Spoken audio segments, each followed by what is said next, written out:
Lions and the Giants. The Lions on the road at the New York Football Giants. 3 points in favor of the Giants, a 45 total pretty much across the board. 144.5 is still out there. Steven, I have the New York Football Giants in my account. I will continue to back the New York Football Giants. I backed them last week when you guys were when even Adam was sitting there telling me that we shouldn't be backing the Football Giants. Listen, here's the thing, and we'll talk about this when we get to another game a little bit later in the Cowboys and Vikings. But I do think that all of these stats that we talk about all the time, we mention, we reference Pro Football Focus, and we reference, what's going on with DVOA, and we look at yards per play, and we talk about EPA, et cetera, et cetera, et cetera. There is no advanced statistic for what the guy on the sideline brings to the table. There is no advanced stat where we can look and say Dayball is worth X.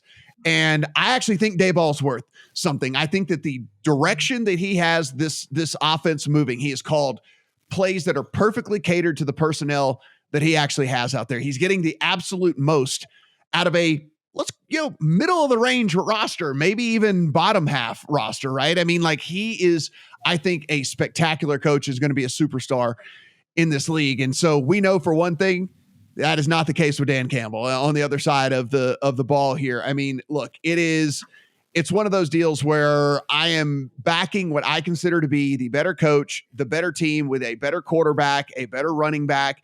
Can't really say that about the wide receiver position, but I don't know if that's really going to matter all that much, because you can do kind of whatever you want against this Lions defense. And so I think 3 is too short. I like the Giants here a ton. What say you? I say they were pretty lucky to cover the spread against the Texans last week, first of all. And they had given up a lot of red zone opportunities to Houston that David Mills just was not able to cash in on. So I felt really fortunate to cash that Giants bet last week. Even it's part of the handicap, though. This is I've heard this narrative too all week. Yeah. This is part of the handicap. It's still Davis Mills at quarterback. Everybody talks about all this stuff where they go in and they look at the box score and they come out with this XYZ team is lucky and they're just getting so incredibly forward. That's part of the handicap. You're going up against Davis Mills. That is part of the handicap in these games. Yeah, I totally get that. But part of the handicap as well is acknowledging that the Giants statistically have been bottom half of the league this year. And Dable has been getting the most he possibly can squeeze out of this. Obviously, it's been impressive. And part of that has been the schedule of opponents that they played. Now, I will also say I can't figure out the Detroit Lions to save my life, because they go through a stretch before their bye week where they're just giving up more points than any team we've seen in recent memory. The defense is dead last in the NFL in metrics. And then the last 3 weeks, they play Miami competitively. They upset Green Bay, and then they go on the road and beat Chicago. So I don't know what team I'm getting week to week with Detroit. I just can't figure it out. I'm very confused about this game. I don't have a play, but I feel like I'd only be interested in Detroit here. I don't know. If it's hard. I look at the Giants a little bit the way I look at the Titans. They're a team I can't figure out. The stats don't really back up them being a favorite, to win by more than a field goal in some of these games. So it's just a blind spot for me that I have to acknowledge. So, Adam, you watch the Giants as closely as anybody. Here's the thing that I think is going to really make or break this bet for me this week, and that's the fact is they bring in Wink Martindale. We both know, old school guy.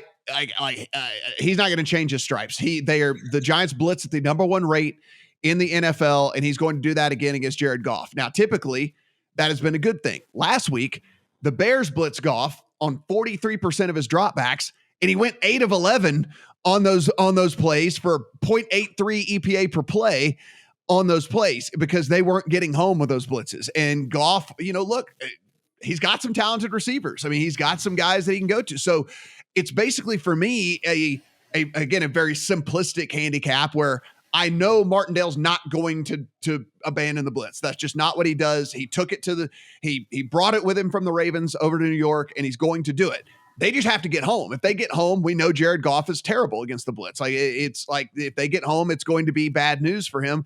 Probably get some short fields, maybe some, pick six opportunities, some strip sacks, different things like that. But what we've seen is, at least last week against Chicago, and they're worse on the back end than the Giants are, but not much worse than the Giants are on the back end, is if you don't get home, Goff actually has some guys that can make some plays and do whatever. So that seems to be the handicap for me here.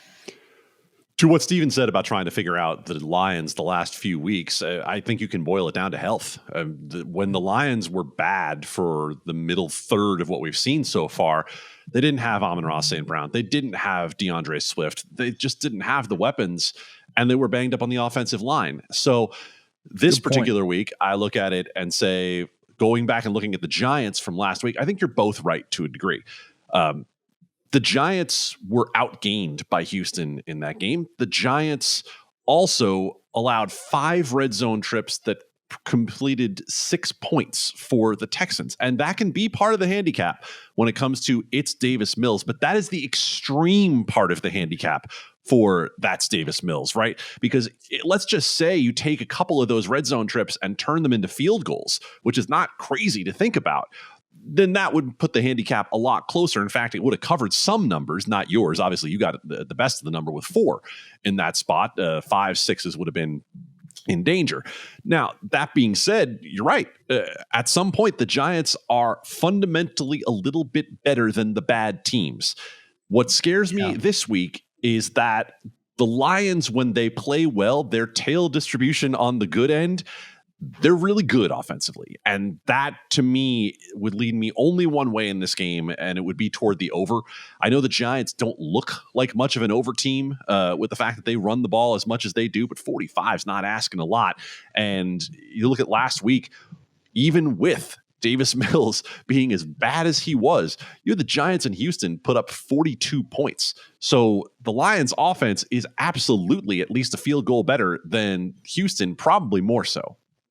Daniel Jones, 0.53 EPA per drop back last week. Now, they didn't have to throw a ton because you're playing the Texans, and the Texans have a historically terrible run defense. And, of course, Saquon Barkley just went crazy. But when Daniel Jones did have to throw, he threw very effectively for them. So, by the way, a guy that's not getting the credit he deserves. I mean, look, all the credit to Dayball, and he certainly put him in great positions, but Daniel Jones has been good this year. That's just no way about that, right? With as little as he has to throw to, the fact that they're having this type of success and he's having that type of success, I'd like to think that Wan'Dale Robinson continues to take step forward here for this team. And non-participant, by the way, with the hamstring this week. Once again, Wan'Dale Robinson might not be able to get on the field this week. We'll certainly monitor that.